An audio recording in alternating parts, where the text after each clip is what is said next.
Nous sommes mardi le 26 janvier 2021. Mesdames, Messieurs, bienvenue à ce nouveau rendez-vous de journal en français, dont voici d'abord les titres.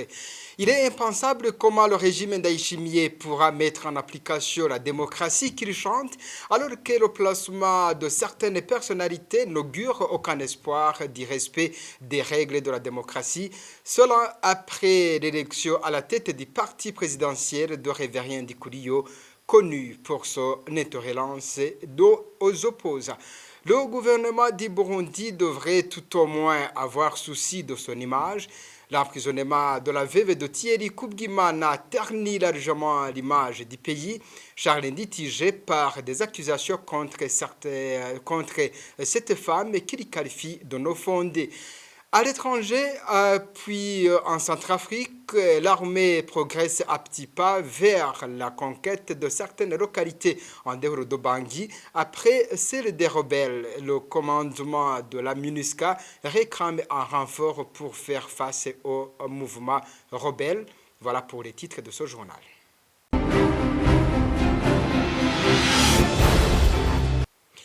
Rebonjour. L'élection de Révérien Dikoulio à la tête des partis CNDD-FDD est un mauvais signe qui montre que son parti ne prendra pas le chemin de dialogue avec les partis politiques de l'opposition. Selon la plateforme de l'opposition Sefor Arusha, le porte-parole de cette coalition, Emmanuel Ndelimana, craint que le nouveau président du parti au pouvoir, qui a toujours prôné la persécution des opposants, continue sur cette voie. Suivez Emmanuel Ndeleiman. Celui qui peut attendre un dialogue venant de ce groupe du CNDD-FDD serait en train de rêver aujourd'hui. Vous vous souvenez même dernièrement les pourparlers qui ont eu lieu avec comme modérateur Museveni et Fem Kappa. Vous savez comment ça s'est terminé en quai de poisson. Il y avait une table ronde à Arusha, les gens se sont présentés, l'opposition comme la mouvance, mais à la fin, c'était quoi? Le CNDD-FDD a tout boycotté. Et ce monsieur qui aujourd'hui est à la tête du parti au pouvoir était le président du Sénat. Alors, qu'est-ce qu'on peut attendre de lui?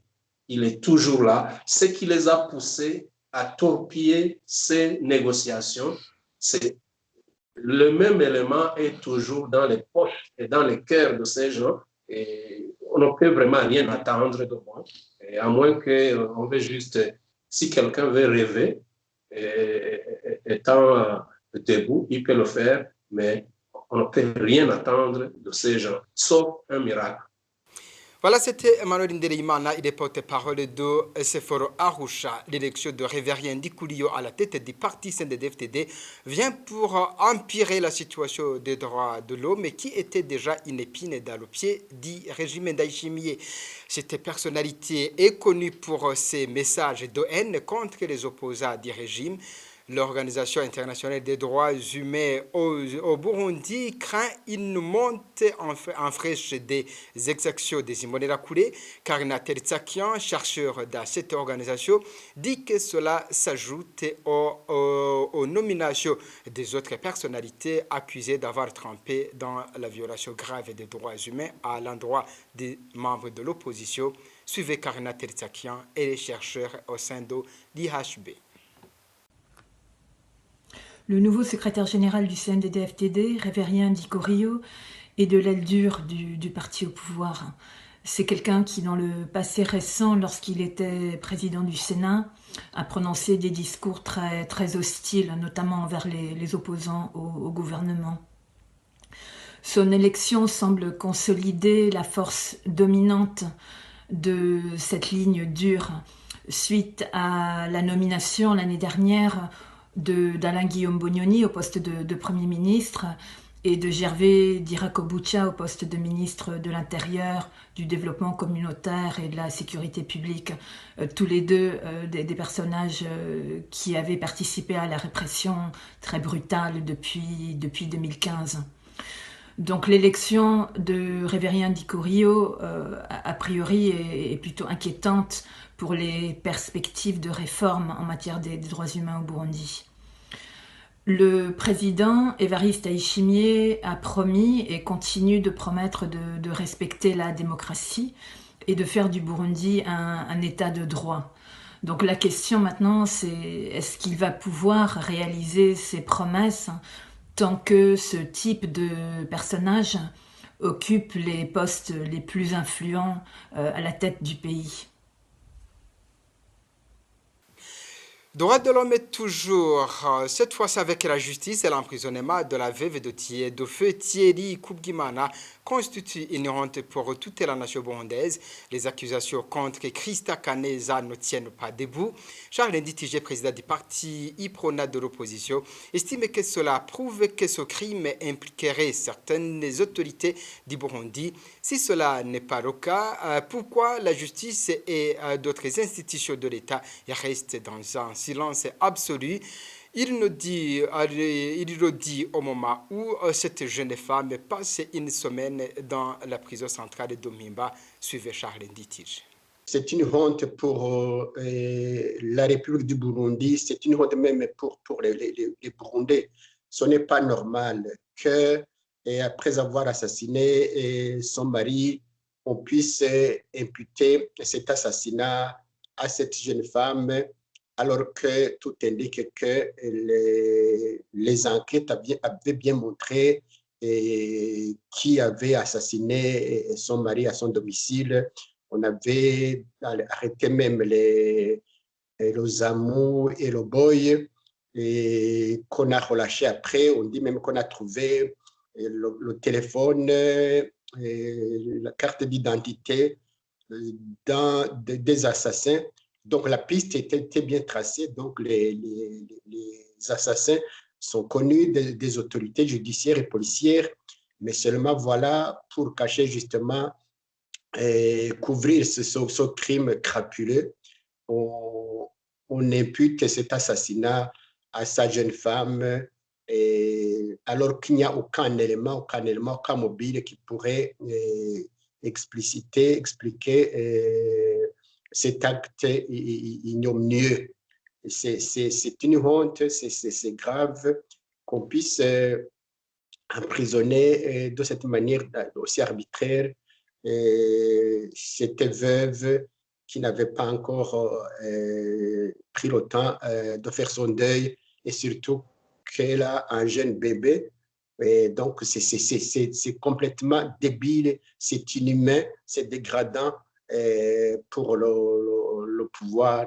Je crois que les Burundais, dans leur majorité, dans leurs différences, les femmes et les jeunes filles, les garçons, les vieux, les jeunes devraient se lever comme un seul homme pour crier au scandale, pour demander la libération conditionnelle de cette femme innocente.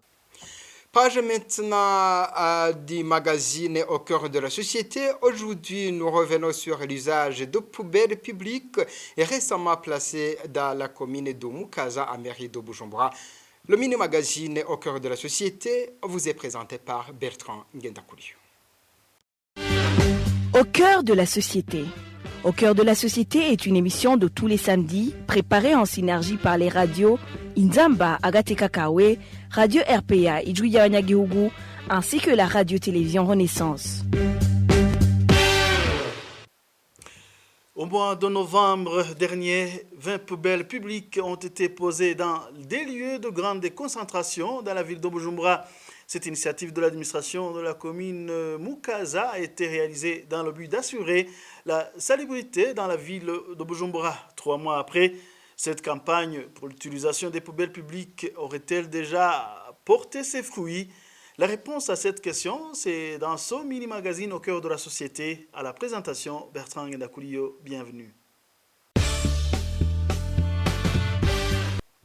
Malgré la mise en place des poubelles publiques dans plusieurs endroits très fréquentés de la commune de Mukaza, des déchets de toutes sortes sont toujours éparpillés partout. Le constat, c'est avec Emile Basumba de la radio publique africaine. Les poubelles publiques étaient presque partout vides dans la commune Mukaza ce vendredi. à la croisée de l'avenue de l'Université et la route où passent les bus de transport entre la zone Nyakabiga et le centre-ville Bujumbura, dans la poubelle, il y avait quelques bouteilles en plastique et des écorces d'ananas. Elle ne couvrait même pas un cinquième de la capacité totale de la poubelle. Une autre poubelle publique se situe à la croisée de l'avenue de l'imprimerie et la chaussée du peuple Murundi. Devant le bureau de la zone Wuyenzi, la poubelle contenait quelques sachets en plastique, mais le gros des déchets était éparpillé sur le sol, tout près de la poubelle. Ces poubelles métalliques et de couleur rouge étaient pour la plupart presque vides, notamment tout près du campus Rohiro, à la place de l'Indépendance, tout près de l'ancien marché central, ainsi qu'au rond-point, devant les bâtiments communément appelés chez Dimitri, au centre-ville. Le constat est que ces poubelles placées surtout sur les routes principales sont peu nombreuses et que des bouts de papier, des pots de bananes, des emballages usés, etc. sont pour la plupart jetés dans les rues et non pas dans ces poubelles publiques. Les habitants de la commune Mukaza et ceux qui fréquentent la ville de Bujumbura apprécient l'initiative, mais regrettent que l'appel n'a pas été suivi. Suivez certains de ces habitants au micro de Thierry Guindavi de la télévision Renaissance. À partir de la mise en place de ces poubelles jusqu'aujourd'hui, il n'y a pas de changement tant que la santé est encore observée. Peut-être on a facilité les magasins ou d'autres maisons qui ont des poubelles dans leur maison de les utiliser parce que si on approche ces poubelles, on observe les papiers en provenance de certaines maisons qui sont tout autour ou à côté de cet endroit où se trouve la poubelle. Par exemple, la place de l'Indépendance, il y a une poubelle. Dans cet endroit, ça devrait être très propre. Mais j'ai marché tout autour de la place de l'Indépendance. J'ai observé beaucoup de s'arrêter qui devraient être acheminés dans ces poubelles. À propos de ces poubelles publiques mises en place dans la ville, vraiment la mairie a bien fait, mais la population ne sait pas comment s'en servir. Ils ont installé ces poubelles, mais la population n'a pas été sensibilisée. La plupart de ceux qui achètent aux vendeurs ambulants jettent le reste n'importe où. Du reste, les poubelles sont comme un décor. Même dans les bus, les passagers y laissent ce qu'il fallait jeter dans les poubelles. Je les vois, elles sont là. C'est surtout celles qui se trouvent tout près des magasins qui sont utilisées par les commerçants qui jettent des cartons vides. Sinon, ceux qui consomment les bonbons et les chewing-gums ne se donnent pas la peine de jeter les petits emballages dans les poubelles. Si on compare la propriété d'avant la mise en place des poubelles publiques et maintenant, c'est presque la même chose. Dans un entretien accordé au journal en ligne Burundi Echo au début de ce mois de janvier, l'administrateur communal de Mukaza Renova Sinda Ihebula précise que dans le cadre du suivi de cette campagne, la mairie de Bujumbura a octroyé 3 camions qui aident dans le déchargement de ces poubelles 2 fois par semaine. Il ajoute qu'il y a aussi des associations des femmes qui balayent et ramassent chaque jour les immondices éparpillés un peu partout et les jettent dans les poubelles publiques. Mais pour Mamel Sabouchimike, président de l'association des Amis de la Nature, cela ne suffit pas. Une éducation sur le bon usage des poubelles publiques est indispensable pour rendre la ville propre, comme les initiateurs de ce projet en avaient fait leur objectif. Suivez.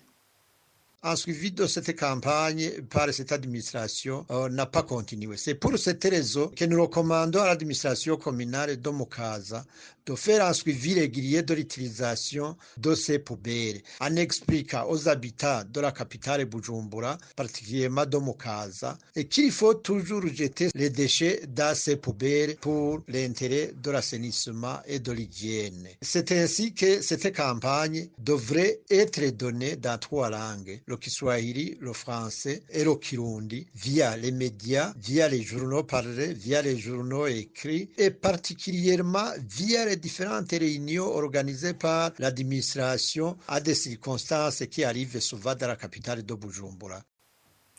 Vous venez d'entendre que la culture de jeter les déchets dans les poubelles n'est pas encore assimilée par la population burundaise, d'où le besoin d'une sensibilisation permanente. C'est ici que prend fin le mini magazine au cœur de la société.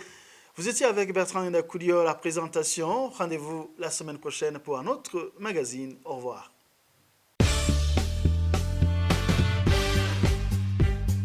C'était l'émission Au cœur de la société. Merci à Bertrand Gendakourio et son équipe qui anime le magazine Au cœur de la société avec donc ce journal. L'armée centrafricaine reprend des couleurs. Les militaires font quelques percées en dehors de Bangui, reprenant le contrôle de quelques localités. La fréquence d'attaques rebelles jusque dans la capitale a forcé les autorités à décréter l'état d'urgence. Le recommandement de la MINUSCA réclame des hommes supplémentaires pour pouvoir faire face aux groupes armés. N'est-ce pas, Franck Ekaz? Depuis le 13 janvier, les forces armées centrafricaines appuyées par la MINUSCA font face à des incursions rebelles dans la capitale Bangui. Les rebelles, regroupés principalement dans la CPC, Coalition des Patriotes pour le Changement, contrôlent presque la totalité du territoire en dehors de la capitale. Mais l'armée loyaliste a pu s'emparer dimanche de la ville de Boda, qui était sous contrôle rebelle depuis plus d'un mois, à plus de 180 km au sud-ouest de Bangui. Mais pour l'émissaire de l'ONU en Centrafrique, les 12 000 hommes qui composent actuellement la MINUSCA ne suffisent pas. Il réclame une augmentation substantielle du nombre des casques bleus déployés dans le pays. Aujourd'hui, l'armée centrafricaine n'a compté au total que 2600 hommes et les rapports onusiens font état de nombreuses désertions depuis le début des offensives rebelles dans la capitale. De leur côté, les autorités centrafricaines ont décrété l'état d'urgence depuis jeudi dernier, estimant que c'est le meilleur moyen de débusquer et d'arrêter ceux qu'elles qualifient de bandits et leurs complices. La réélection de Faustin Archange Touadéra à la tête du pays n'est pas de tout repos. Proclamé le 18 janvier vainqueur de la présidentielle, il fait face à une rébellion qui occupe les 2 tiers du territoire et à une opposition qui conteste sa victoire.